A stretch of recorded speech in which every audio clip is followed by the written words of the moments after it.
Optimal health for high performers. This is the Health Upgrade Podcast with Dr. Navaz Habib. Hello, everybody. Welcome back to the Health Upgrade Podcast. I'm here with my co-host, JP. Great to be here. And we have a wonderful guest here today. We have Dr. Maya Shetreat. This episode of the Health Upgrade Podcast is brought to you by Truvaga. Have you been looking for a simple way to feel calmer, think clearer, and sleep better? Imagine achieving this with just 2 minutes a day. I'm excited to introduce you to Truvaga, a handheld device that supports your nervous system through gentle vagus nerve stimulation. As a doctor specializing in functional health and wellness, I've seen firsthand how Truvaga has accelerated healing in my clients. I've used this device to help people with a range of issues, from sleep disturbances and heart palpitations to digestive dysfunction, nervous system imbalances, and mental wellness concerns. The results have honestly been remarkable. Truvaga is designed to catalyze and accelerate the shift in your body from fight or flight to rest, digest, and recover mode, helping you manage stress, maintain mental clarity, and unwind more easily. It's not just theory. I've witnessed its positive impact on real people facing real health challenges. The best part? Truvaga fits seamlessly into your routine. No need to carve out hours for wellness. Just 2 minutes a day can make a difference. It's a small investment of time for potentially significant benefits in how you feel and function each day. If you're curious to experience Truvaga for yourself, visit truvaga.com/upgrade. You can save $30 on your device by using the code UPGRADE30 at checkout. Remember, that's truvaga.com, truvaga.com/upgrade. It might just be the first step towards a calmer, clearer you, just as it has been for many of my clients. It's great to see you, Maya. Thank you so much for having me. It's great to be here. We're going to dig into something that you've become quite specialized in and a product that you've really taken control of and utilized in your therapeutic approaches with your clients, and you've trained many practitioners on this as well, is psychedelic therapy, particularly in the mental health realm, but overall just in medicine as the future of medicine.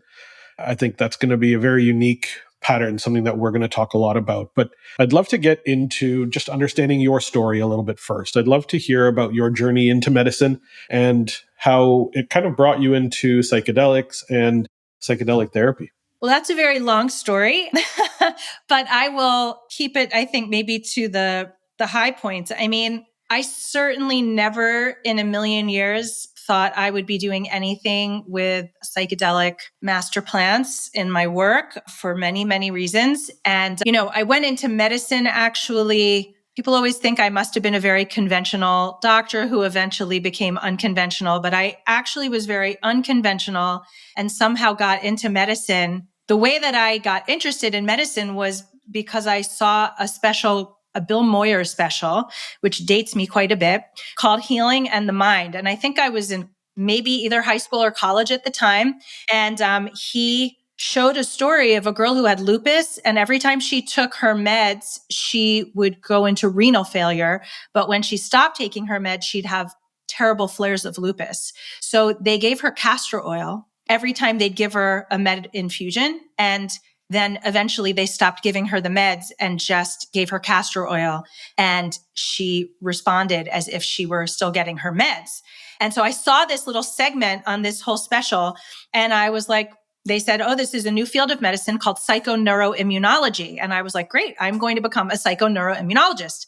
That's what I'm going to do. This is my thing. And I wrote my medical school essay, and I was an English major, and I had to do all my pre-med stuff kind of in the last year of college, and went off to med school and forgot all about that because med school. And also, I got married. I had 3 kids during my training. I became a neurologist. And then suddenly I realized, I don't see psychoneuroimmunology anywhere. Right.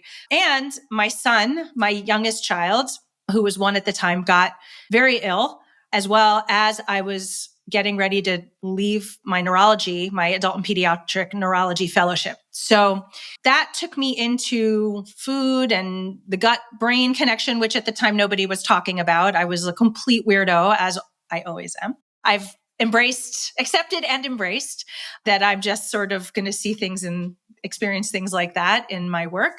And so I was talking about food and the gut and nature and how to kind of regulate to nature, our nervous systems, our cells.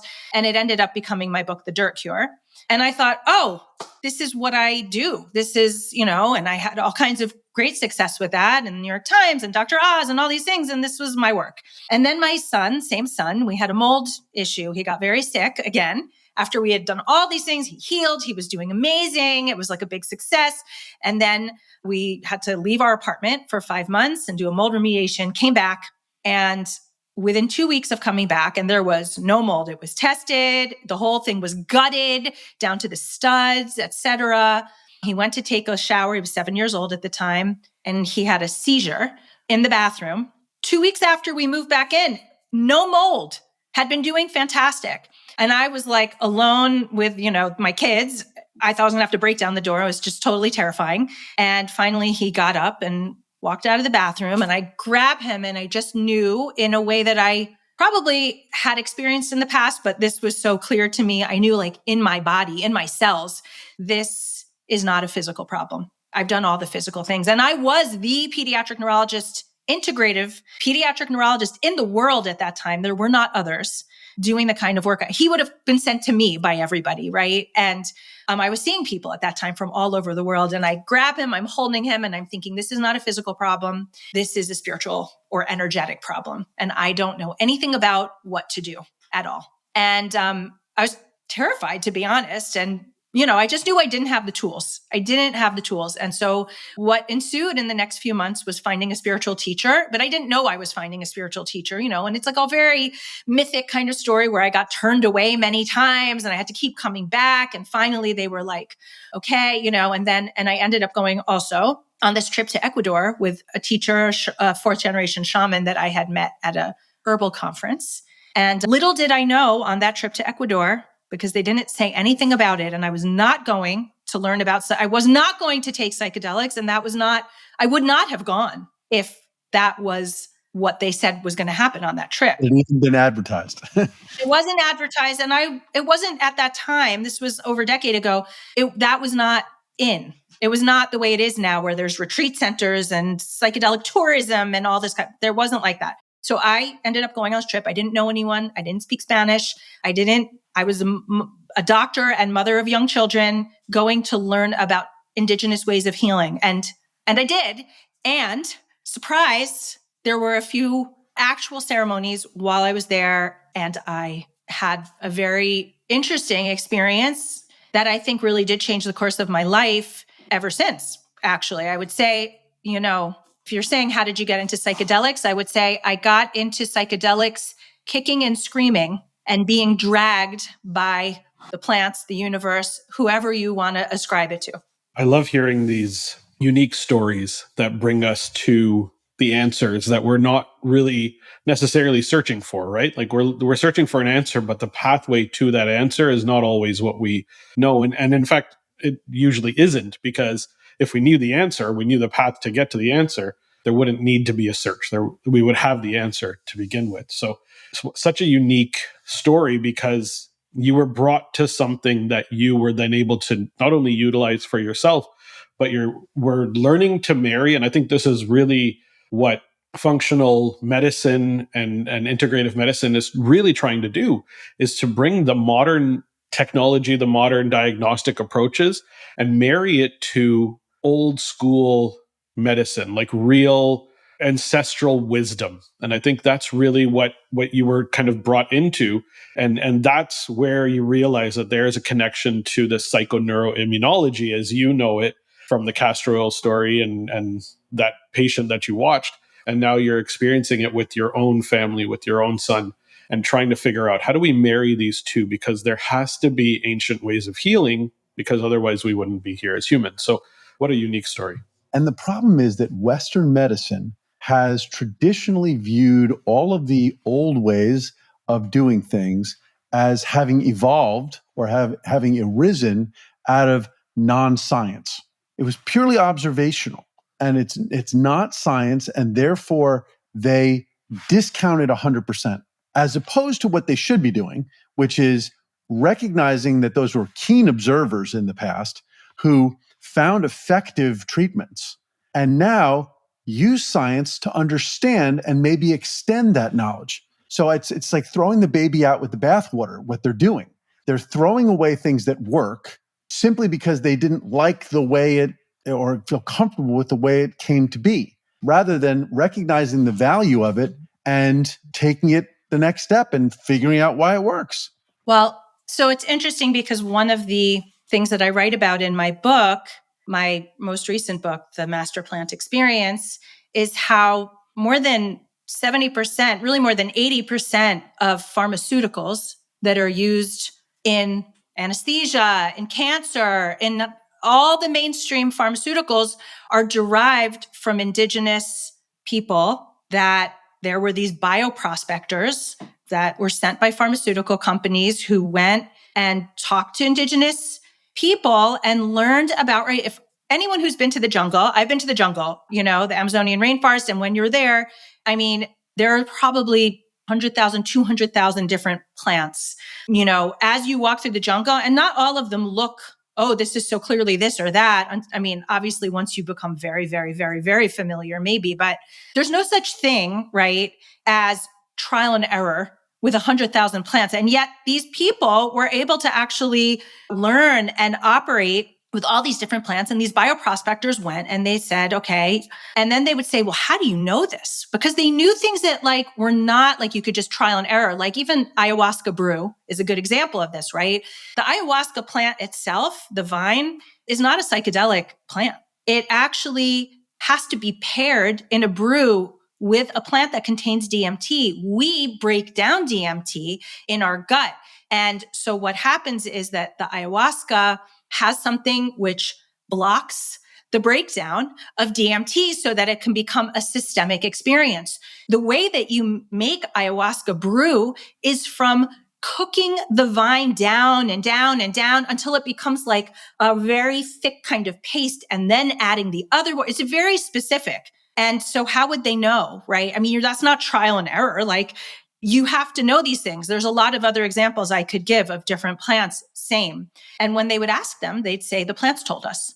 And they would be like, these shamans are crazy and, literally thought that they were psychotic, but still were very happy to take the knowledge back, make the pharmaceuticals, make the money.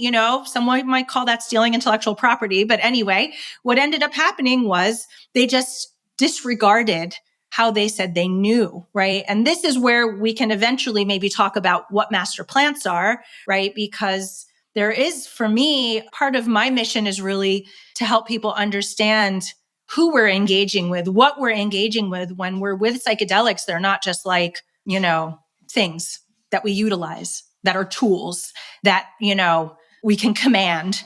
It's all very much the opposite. more like we will be commanded, right? We will be, can we do the changing, right? They're not doing the changing. So yeah, I think it's really interesting because, as you said, JP, that there's this idea of we take what's convenient to us, right? And we've benefited very, very much from indigenous knowledge in mainstream and modern medicine, actually.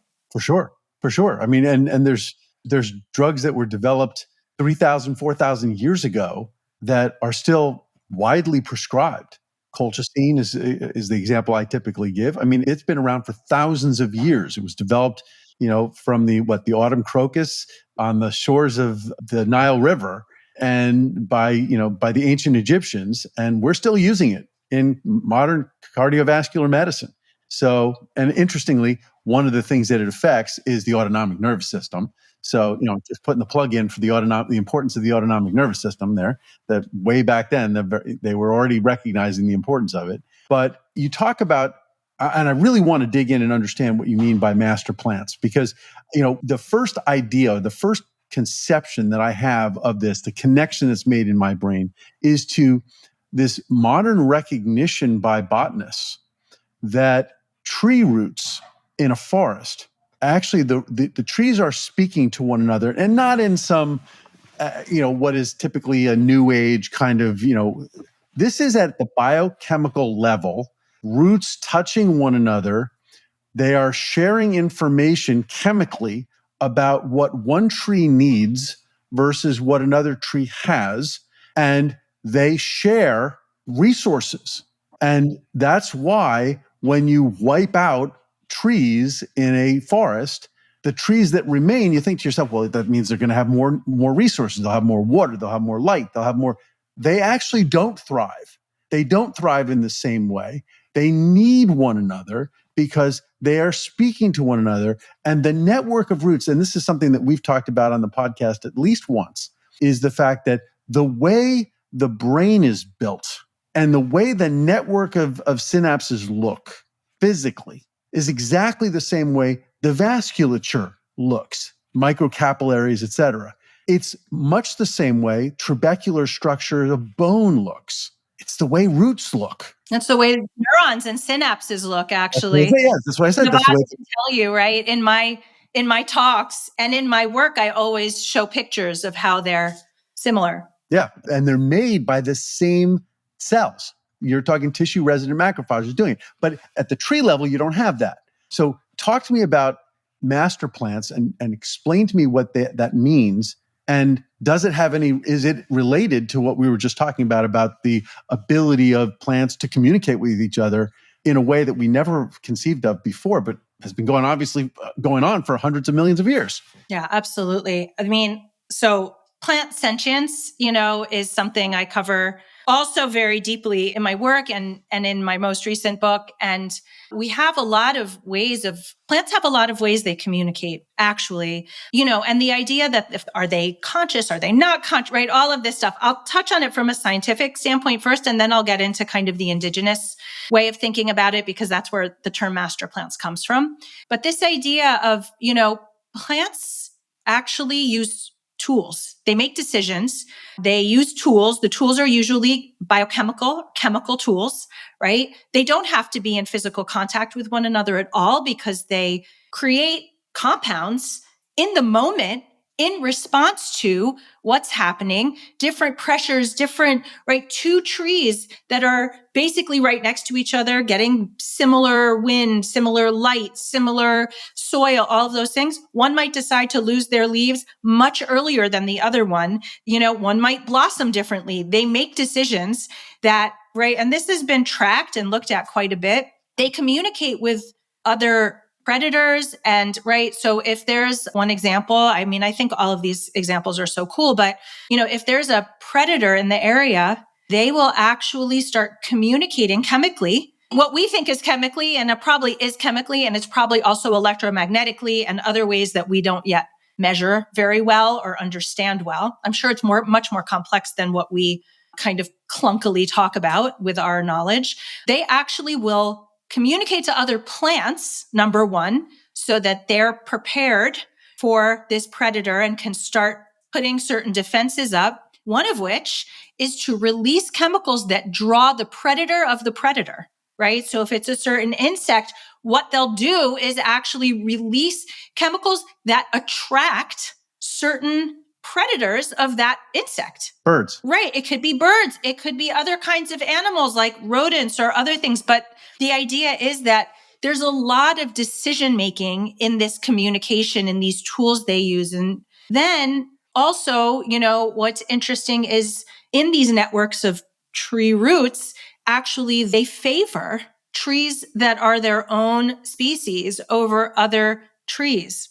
So they know their kin. They actually make, right? So if we're thinking, do plants make decisions? Do they have like the qualities of consciousness, right? They know their kin. They make decisions. They make tools. And the tools, by the way, are very complicated. If you make too much of a chemical or too little of a chemical, it won't work. But all of this to say, so this could be a conversation for a long time, and I think we'd have a good time. But, but plants also, and this was something, I'm also trained as an herbalist. So I'm always learning, always growing. And very quickly, I realized I didn't want to use pharmaceuticals as my primary approach to especially treating children, especially neurodivergent children, as well as adults. And I started to learn about plant signatures. So for example, right, like plants show you, I'll give you an example of dandelion because this is an easy one, right? You look at the dandelion. What do you think about when you see a dandelion? You think, oh, it's a bright yellow, right? A bright yellow flower. It's everywhere. So what does that tell you about dandelions? This is a very ancient way of working with plants, how herbalists in the 1500s, 1400s even, were right, and earlier, we're communicating about plants, right? Because why do we know continent to continent, very distant cultures all know the same healing benefits, right? Like dandelions, bright yellow. So what does that tell you? It's going to be helpful for bile. It's going to be helpful for urine, right? The stem of the dandelion, hollow. Also, probably a diuretic, right? It's going to clear things, going to help clear passageways. It's found everywhere, very common. So another thing you're going to know about the dandelion is it's probably pretty safe because it's everywhere. So same with violets, right? Like, this time of year, very soon around where I live, there's going to be tons of violets. Then there's going to be tons of dandelions. They're all over. So you know that they're going to be things we can access and use very regularly. I use dandelion in a tremendous number of ways for liver support, for a digestive bitter, which we know actually is very beneficial for the autonomic nervous system, right? Digestive bitters, et cetera, et cetera. So that's a language also that plants use, which is they're not yellow because then we know that they're good for bile. It just so happens that, right? It's like, oh, this is part of our language. This is part of the plant language, right? So to segue then into master plants, indigenous people talked about certain kinds of plants in very particular ways. So master plants are, first of all, they felt plants are beings. And master plants in particular were beings. And they talked about them like family, like respected elders in many cases. So grandmother, grandfather, mother, father. The psilocybe mushrooms, the magic mushrooms were called the children or the children's saints. They had this way of talking about them. But the important thing about master plants is that they were considered to be plants that change our consciousness and help us navigate the human experience. And master plants were not considered good and they were not considered bad. They were considered powerful. So the important thing to think about here with master plants is master plants are not all psychedelic. So coffee is a master plant, the opium poppy, right? The poppy is a master plant, cacao, right? Master plant, tobacco is a master plant.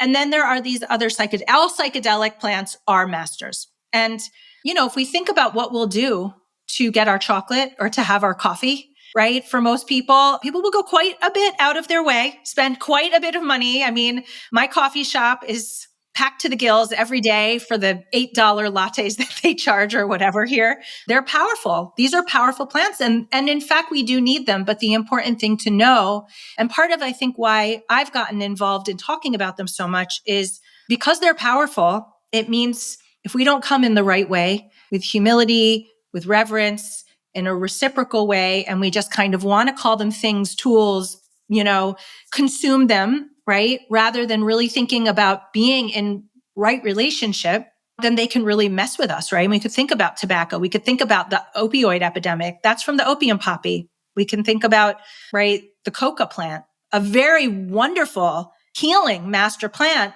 But when we turn it into something like cocaine, right, it can destroy people. It can destroy people. So that is sort of the summary, I would say, of master plants. I think it's important to take what you've kind of said there and just kind of parse out this idea that if we go in thinking we already know, we've already lost what it's actually trying to tell us, right? The assumption that we are all knowing, that we are the being that has consciousness and that we're the smart ones and everything is here for us to use, in reality is a very short-sighted kind of thought process. And these plants have been here for thousands and millions of years longer than we have. There is so much knowledge, so much just evolutionary wisdom in these plants. And I think that shows that we've actually developed because these things have been here. And we need to create a level of reverence for these plants and use them in a way that can benefit us. And you're right. A lot of these plants can be used in a very positive way, but a lot of them can be used in a really negative way. I'd love to hear a little bit about your experience getting into the use of some of these, not just psychedelics, but master plants overall in therapeutic practice for yourself and with your patients? Well, one thing I'll just say to your point of these have been around a long time is something I discovered when I was writing my book is that a lot of cave art that, I remember learning about that. I mean, and I must have been in like the fourth, fifth grade, and they teach you about cave art. And I'm like, wow, those people were not very good drawers. I'm thinking to myself, but it turns out that cave art actually was not done in the openings of caves. They were done in very, very dark areas where there was no light at all and very low oxygen, and in these kind of ceremonial, it turns out, spaces, which is why we're still discovering like 60,000-year-old cave art to this day, right? We haven't found it all because it's very hard to uncover. But what it turns out is that a lot of cave art actually is of master plants. It has been found, not by me. But like they found datura, DNA, they found mushroom pictures of psychedelic mushrooms in the drawings. They found cacti, right? 65,000-year-old cave art in France, in Africa, in Peru. These were part of the human experience from the beginning of the human experience. And I had no idea, when I learned about, no one was like, oh, and by the way, right, to my little fifth grade self, but these have been with us, right? And they are very much our elders and have always been regarded in that way. In terms of how to work with these plants, it's of course complicated. And I guess maybe now is a good time to touch on the idea of psychedelics as drugs, maybe just to, unpack that for a moment. So there was this period in the 1950s and 60s where there was a real excitement about the psychedelic mushrooms that kind of made their way from Mexico, again, unwittingly and unknowingly by Maria Sabina Curandera there, into the mainstream. And at the same time, LSD became was discovered, became accessible, and then it became like a free-for-all. In my estimation, kind of, looking through the retrospectoscope, there were professors at Harvard like Timothy Leary and, Ram Dass, who was not yet Ram Dass at that time, Richard Alpert, who were encouraging everybody, all the faculty, all the students to be, using LSD or mushrooms, felt like everyone needed to do this, and really maybe not coming with Humility. certainly a sacred container, okay?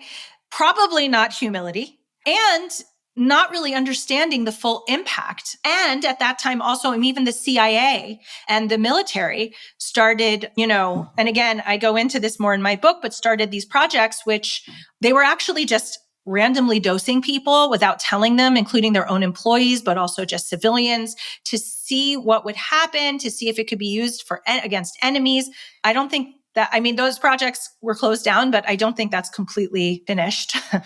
All of that to say that it became kind of something that was available to everyone and sort of a street drug, really, in a sense, maybe not addictive, but causing a lot of harm to people. And, a lot of people who were around in kind of the hippie 1960s think back to that time as those were very, very dangerous, actually. And they saw people actually really in bad situations from bad trips, et cetera. And no one was prepared for that. So ultimately, for that reason, and for other reasons, political reasons, as a way to kind of shut down the peace movement, shut down kind of the kind of racial equity movement and other things, they thought, okay, we're going to demonize all of these, criminalize cannabis, which is another master plant, cannabis, and mushrooms and LSD, et cetera, et cetera, et cetera. And they became illegal. And maybe that was, because side by side with that, there was incredibly positive research being done on anxiety, depression, OCD, and a number of other things, including Cary Grant, who did well over 100 trips with LSD and psychotherapy, and actually totally transformed as a human being. There's a lot of writings he did and a lot of quotes from his post-LSD life that he said, I'm a happy person now. Like I was never a happy person before. This totally changed me. So it was a mixed bag. And so here we are now, and it's kind of now, maybe, whether people know or not who are listening, almost every major academic center in the world now has psychedelic research, whether it's a whole center or just certain projects going on. But there are very prestigious universities releasing study after study after study for mental health issues. Yes, intractable depression, addiction. I'm talking not just alcohol addiction, tobacco addiction.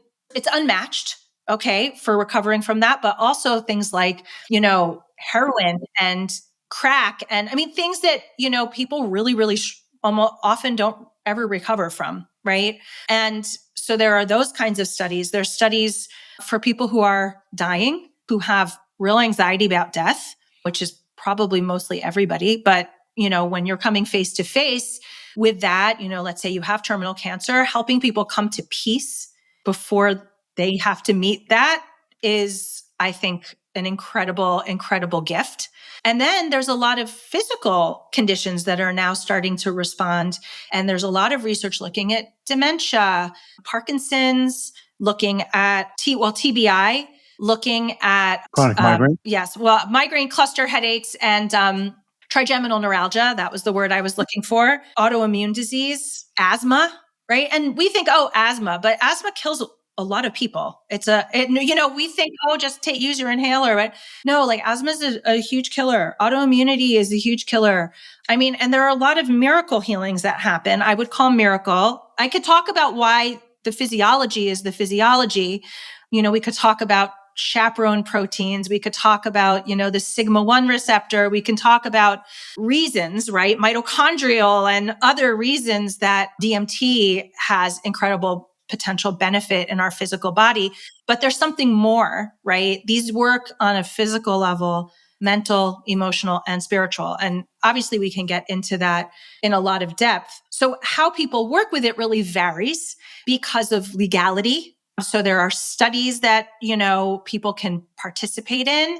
There are, people can go to certain places in the country where they are engaging legally, and more states are legalizing. I think New Mexico just joined in the US at least, New Mexico just joined it's one of the 3 states now where it's legal. In some places it's decriminalized, meaning if you're not like trying to start a clinic or sell, large amounts, you're the lowest priority on law enforcement's list. So basically you'll be okay. That's more and more cities decriminalizing.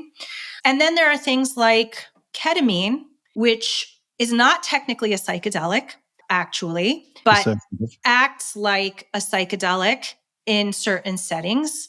I'm going to just pause for a moment here and make an important disclaimer and kind of warning that I always attach to all of this, because these treatments can be absolutely life-saving, and not just in large amounts, small amounts. Maybe we'll talk about microdosing, even in quantum dosing, quantum amounts.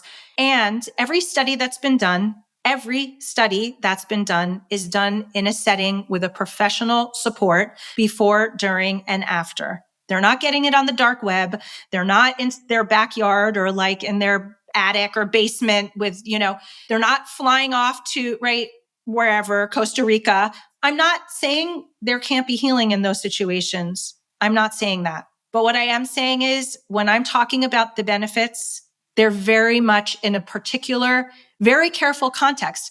And, part of why I started training people to become informed about this and to be able to offer this, professionals to be able to offer guidance, is because part of how psychedelics work, and we'll kind of maybe segue into this, part of how psychedelics and master plants work is by opening critical periods of plasticity, reopening critical periods of plasticity. Critical periods of plasticity are what we experience in childhood that allow us to learn so much in a very short time, like walking, talking, potty training, sleep regulation, how to operate in a family, in a community, in a culture, etc. Okay. We have to learn so much. And so our brains become so plastic, and these windows are limited. And eventually, particularly after the age of 7, it's less so. And we used to think then it ends, right? 18 or 20, like there's no more, everything's downhill. Turns out that's not true, right? That's happened in my lifetime. I'm not that old, but when I was in my training, we thought plasticity ends. No, plasticity is lifelong. And there are a lot of ways like fasting and exercise and all kinds of things that allow us to have more plasticity. But those critical periods of plasticity reopen only very, very, very, very rarely and in specific situations. And one of those is with psychedelics. So we did some work on vagus nerve stimulation out in New Mexico with some people at the University of New Mexico's Mind Research Lab. And I'm just tying this back into vagus nerve stimulation because it's fascinating, some of the things that you've been talking about. We did extensive research with a researcher by the name of Jeff Lewine. And what he did was he looked at the impact of vagus nerve stimulation on various different neurotransmitter systems.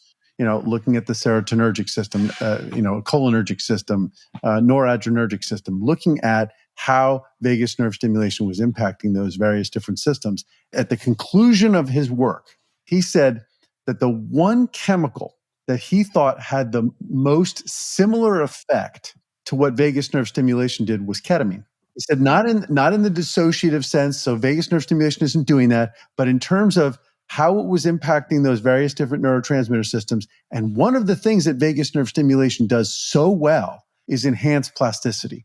Mm-hmm. It enhances neuroplasticity. It facilitates all the mechanisms, many of which are mediated by microglial cells. Yes. And so the fact that it's having such a profound effect on those microglial cells it's just fascinating to me because it shows that the effects aren't just on the structure, or on making certain that neurotransmitters, it's having a very, very specific positive effect on your own ability to interact with the outside world and your own internal emotional world in a way that's maybe it's not the same as like ibogaine or one of these other chemicals, but it's not totally dissimilar either. Right. And well, what's very interesting, right? So that's, you've perfectly placed this because what is beneficial about reopening these critical periods of plasticity is that we can reframe old experiences. This is one really important way that people experience healing. And we can talk about why old traumas and old wounds impact us physically for life, mentally and physically for life, unless we do something about it. But, if we have been suffering for some reason from an old trauma, loss of a parent or abuse or other things, and we think, oh, that's done, but really our body is still experiencing it. And we can talk about that and the cell danger response and how that's activated. Or maybe I'll just say very briefly. Epigenetic changes that can actually be passed down to your children and grandchildren. Well, right. Many generations down. Exactly. Absolutely. But like our cells understand a lot of languages. They understand not just physical, but also mental, emotional, and spiritual, right? Our experiences in life are communicated to our cells, and then our cells speak that back to us when it's embedded physically, right? That's how they speak, but they understand all of our experiences, and they embed in our cells, change the structure of our cells, change our DNA, how our DNA is read, right? The epigenetics, change our microbiome. So it's that communication. And we now know the microbiome is, in and on our body, totally altering our nervous system, our autonomic nervous system, and our cognition and everything. So what we want in these healing experiences that we might have with psychedelics and master plants is a sense of cellular safety. Because what happens when we have these old experiences, that become old experiences, is that we go into a cell danger response. The cell operates differently in that cellular danger response. It changes all the things we just said. And that's inflammation, right?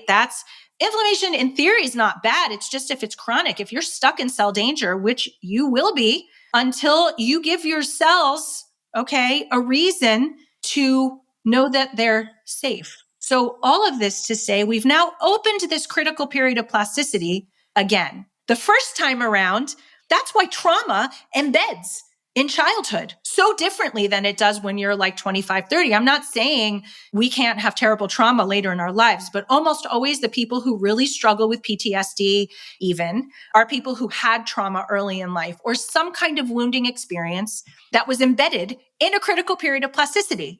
It gets stuck. We reopen it. If you don't have the right container, a sense of safety, where actually I think vagus nerve stimulators could really play a role leading up to that experience and perhaps during and certainly after.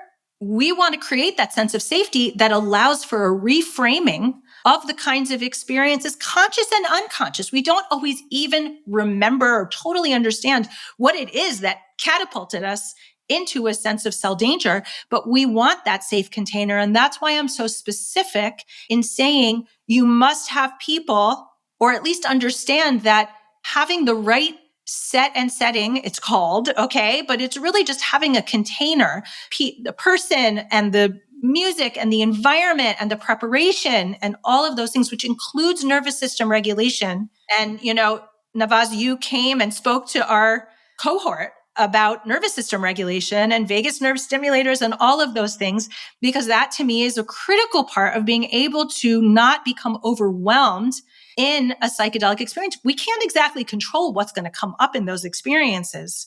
Part of what's happening is our ego, I don't want to even say our ego, but it's the default mode network, if we're going to talk about it from a neuroscience standpoint, is essentially temporarily shut down. And that's the part of our brain, does many things, but one thing this constellation of regions of the brain do as a group is they suppress old memories and emotions and traumas. And that's great to help us survive and get through life and be successful. But when that falls apart, right, we're still in cell danger. So when we turn that off, all those things rise up to the surface. We don't always know what it's going to be. And you want to be able to reframe those things and come to those things with a sense of the kind of support and compassion and regulation that maybe you didn't have at the time that you experienced it way back when, right? So that's the idea of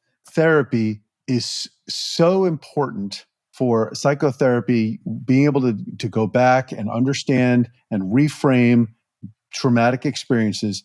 The challenge is that the autonomic nervous system oftentimes intrudes so profoundly that it's impossible, because cortisol levels rise, you're in a fight or flight state, you're incapable of processing. And what various different approaches, vagus nerve stimulation, the sort of the ceremonial approach that you're talking about with putting yourself in a safe environment, candles, ritual, all that sort of thing. And then chemically, things that can either help you with the neuroplasticity or help you with the dissociative step, the chemically, as opposed to using neurostimulation, separate the autonomic response from the cognitive processing that you have to do.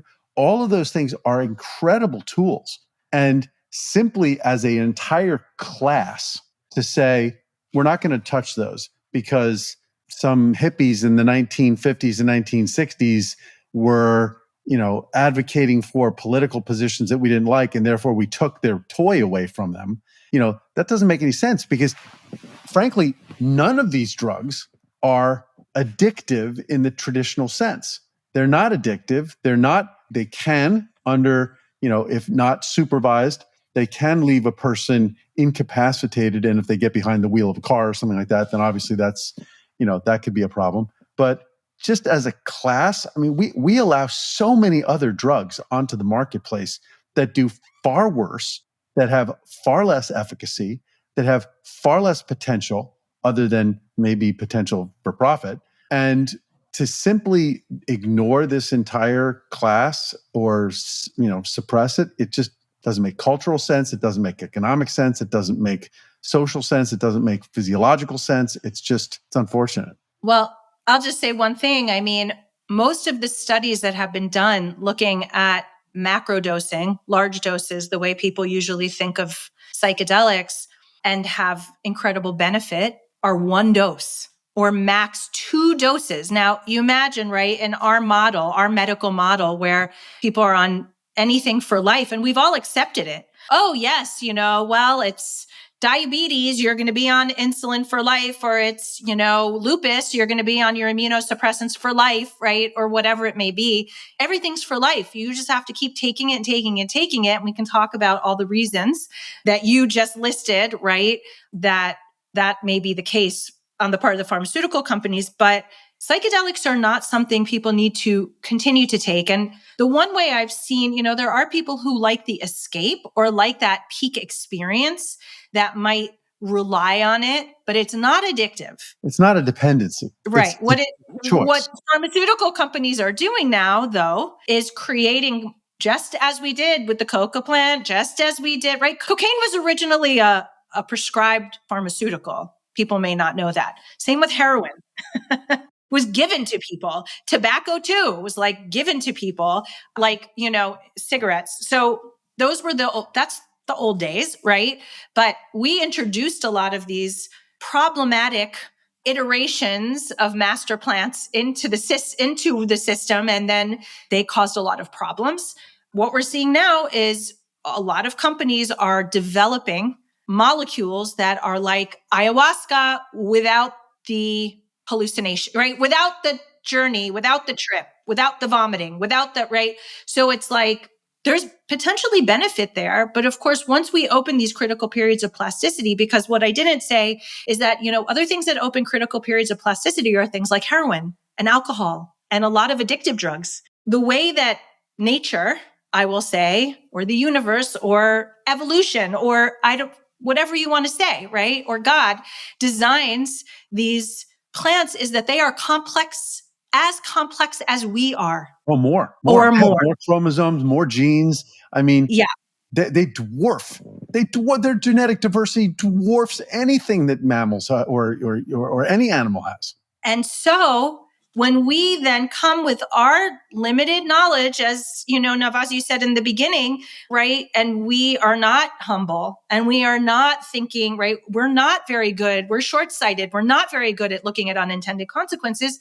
We can put ourselves in a position where we create the next, and some of the researchers who work in critical periods of plasticity, Gul Dolan, I was at a conference and she was talking about that. She said, I'm worried that now pharmaceutical companies are going to create the next most addictive drugs in the world. And yet, as you say, these do not create dependency in their natural form, right? Ayahuasca, San Pedro cactus, peyote, mushrooms, none of them do. People might have sometimes psychological dependency. They want to go back for that peak experience, but it is not a physiologic addiction. Yeah. And compare that to the drugs that have the greatest dependency that are sold by pharmaceutical companies.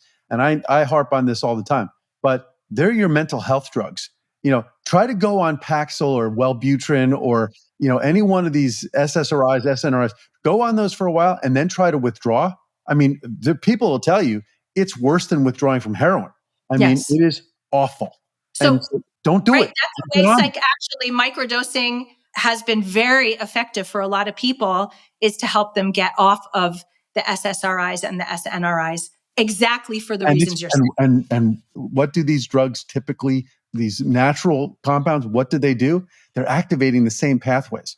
They're activating the serotonin 2A, pathways in the brain. So one of the things that I've tried to do is, the language that we use to describe things oftentimes biases the listener into sort of improperly just sort of categorizing the person who's talking. And so when you talk about these compounds in a spiritual sense, many scientists and many people who assume that scientists are the people that they should listen to, they sort of just they lump everything you're talking about into a category that is new age, non-scientific, hand waving. Maybe there's some truth there, but I'll never really dig into it to find it. Versus, it goes back to that idea. Let's go back and take that. That's what was revered, and there was ceremony around it, and let's bring it into the world of science, bring it in and break it down and say, much the same way you have been, break it down into what's its effect on cortisol, what's its effect on serotonin receptors, what's its effect on your cognitive functions in your default mode network and your salience network and your central executive network and how they're communicating. And when you do that, all of a sudden, the people who would otherwise discount it, or they have to take a step back. They have to take a step back and they say, now you're talking the language of the people that I actually do sort of just take it, I have my faith in. And so that's my personal bias is let's let's not give people the opportunity to discount the power of what we're talking about simply by just out of hand disregarding it as new age and spiritual. Yeah. I mean, I think that's becoming less and less an issue.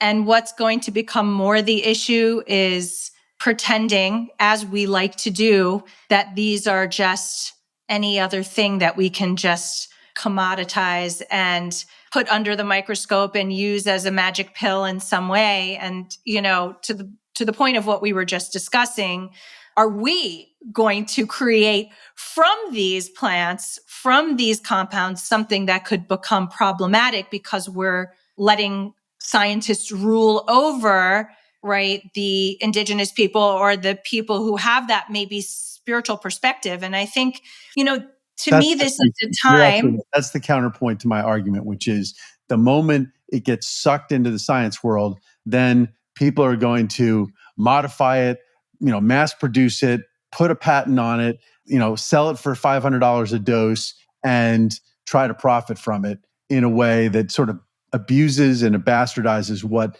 the true value that nature's given us is. So I take it become harmful, right? I mean, it can be, and they can make it something that's harmful, right? So I think that's where, to me, where we are in this moment in time is about being able to hold more than one perspective at the same time, which means, right, for me, science is a language and the sacred is a language.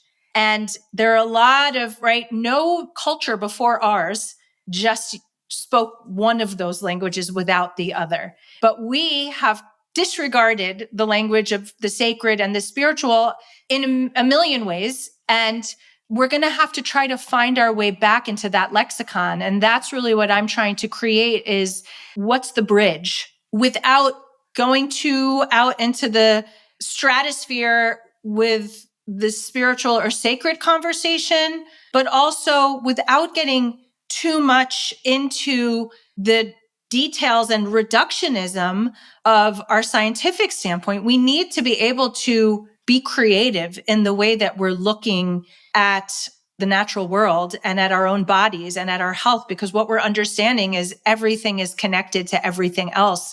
And we can't just break everything down to get the answers that we might need for healing ourselves, our relationships, and our communities and culture, which needs healing, right? We need healing. I think you've done a great job with that, because we talked a little bit about macrodosing, dripped into microdosing a little bit there, but I'd love to talk about how you are incorporating quantum dosing and kind of the energetic signature of these master plants being utilized in a therapeutic manner, right?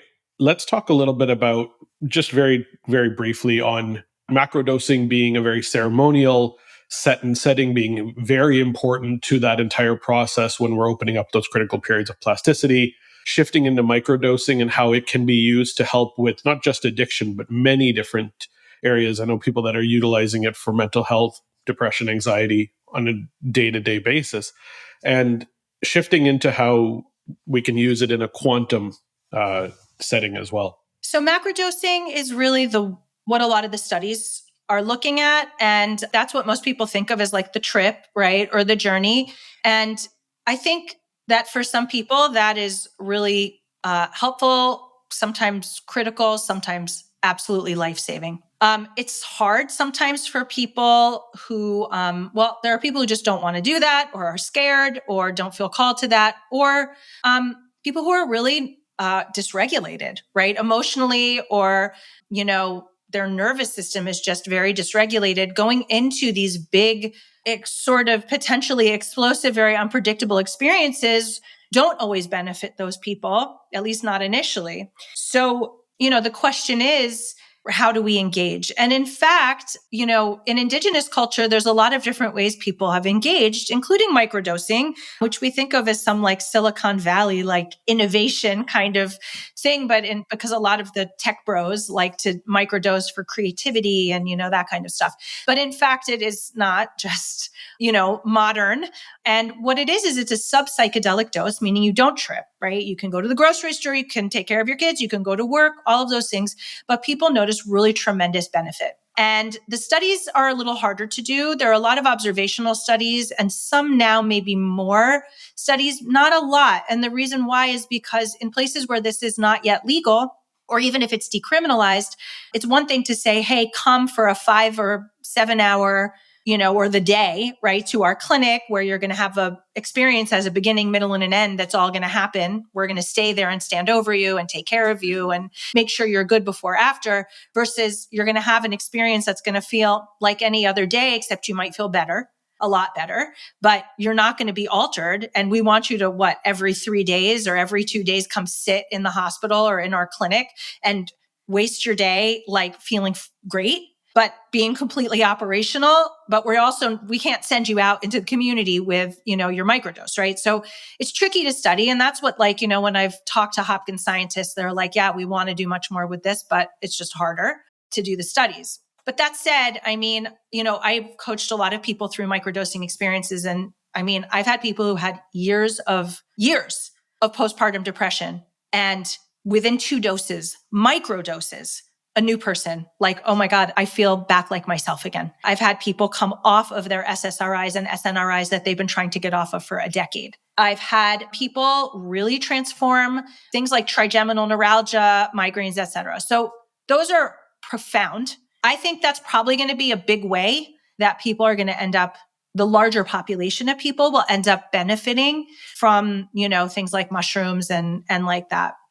And then quantum dosing is a vibrational dose. And this is actually based from the indigenous standpoint. So I kind of got on psychedelics, I will add. I don't actually take a lot of psychedelics, just in case people wonder that about me. That's not how I engage with them, but I do grow them and without consuming them and care for them. And I got this really strong message saying, why do people think they need to consume us to experience our medicine? Show them another way. And I was a little taken aback because I'm a neurologist and an open-minded one, but I was like, why would I be the one? There are people who do things with vibrational stuff and all of that, but it came to me. And so I said, okay, I'm going to engage with this. And, this was many, many years ago, and ultimately started working with this vibrational approach, which indigenous ayahuasqueros, for example, sing Icaros, these songs during ceremony that are considered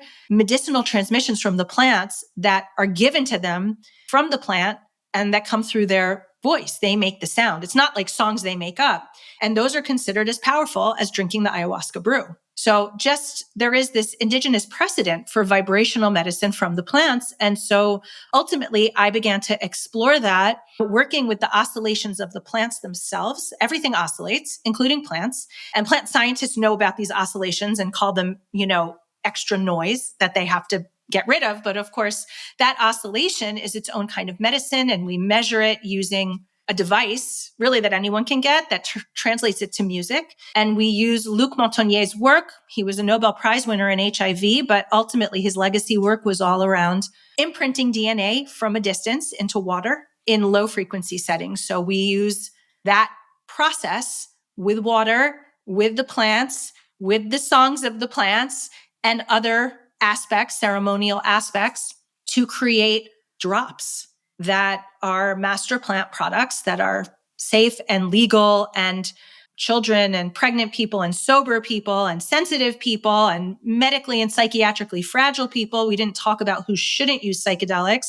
but I just listed some of those people, and people who have bipolar or schizophrenia or any kind of psychosis, or if they have a close family member, if they ever did, it would be contraindicated under our current understanding. So with those, which we called quantum drops, what I ended up discovering, and I really didn't know what would happen, right? We ended up seeing profound transformations, including physical healing, including mental health, and a lot of just very interesting stories.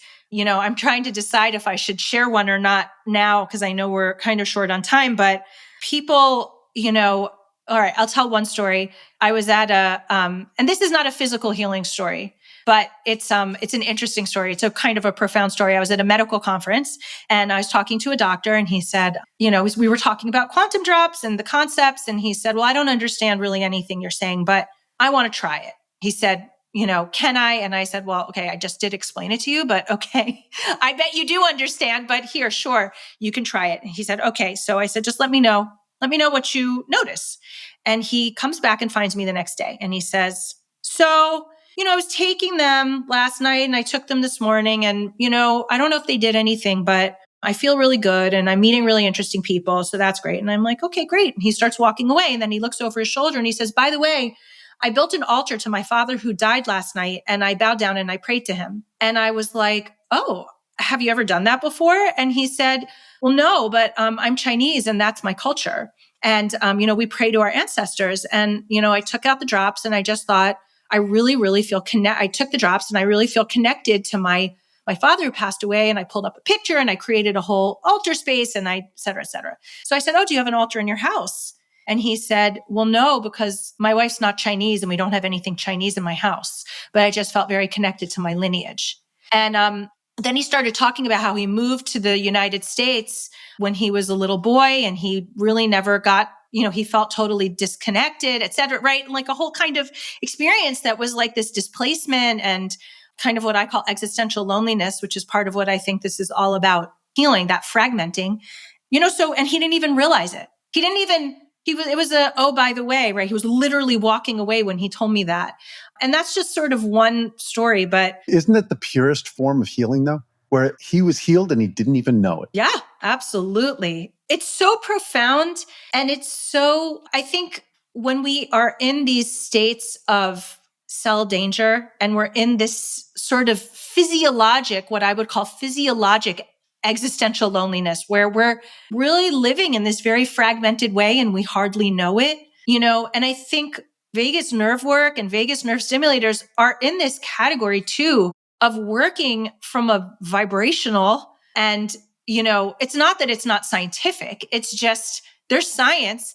And also it's working in this more complex way than what our usual approaches where we think it has to be like a molecule and a receptor and a compound and a certain concentration and like this whole very mechanical way we think about healing. A lot of what we need to heal in our bodies, what we need to transform is our stories and our lens. And, quantum drops can do this. And I do think that, the work we do with the autonomic nervous system, including vagus nerve stimulators, have this way of shifting the lens so that we can understand, right? And certainly master plants can do this too, so that we can understand our stories very differently. And that actually changes everything. And that happens in a physiologic way. It is not just change your story, change your life like a, inspirational quote or something. It's very physiologic. It's actually both linear and nonlinear. We can talk about it in a lot of different ways, but that's actually the window to healing in my mind. I love that. I don't think there's anything else that I want to add to close out this conversation because you just packaged it all in such a beautiful way that if we're able to open up our consciousness just a little bit deeper to understand that there are levels to our healing beyond what we see just on this surface level that we tend to look at, that lens through which we see the world, and start opening up and understand that healing happens at these deeper levels, we're going to truly enable people to enter this healing state far more readily. JP, any final thoughts? Yeah, my final thought is that I love the fact that you speak both languages and you're part of the team that's risking it and bringing scientific understanding of the mechanisms. But I would caution all the people that are on that side, that science side, there's a difference between understanding and abusing. There's a difference between recognizing a mechanism and then trying to profit from it. So let's not think that we can make it better. Mother Nature already did it. She's already got the tools that we need. In this setting, let's just take advantage of the opportunity to heal and learn and just be happy with that. Let's not try to package it into something that's, going to have an ad on TV let's not do that. Let's just heal and become a better species. I love it. Thank you, Maya, so much for joining us today, for sharing your time and your knowledge and the work that you're doing. We're blessed to have you here, and we really do appreciate all of this. And for those of you who are listening and just got to the end of this episode, please share this episode with just one person who you think could benefit from hearing this information and help them upgrade their health, whether it's mental health or some sort of condition where they feel like something just is not fitting well. This may be the conversation that helps to create that shift in understanding and enable them to enter that healing phase that we're all capable of. Thank you again, Maya, and we'll catch you all on the next episode.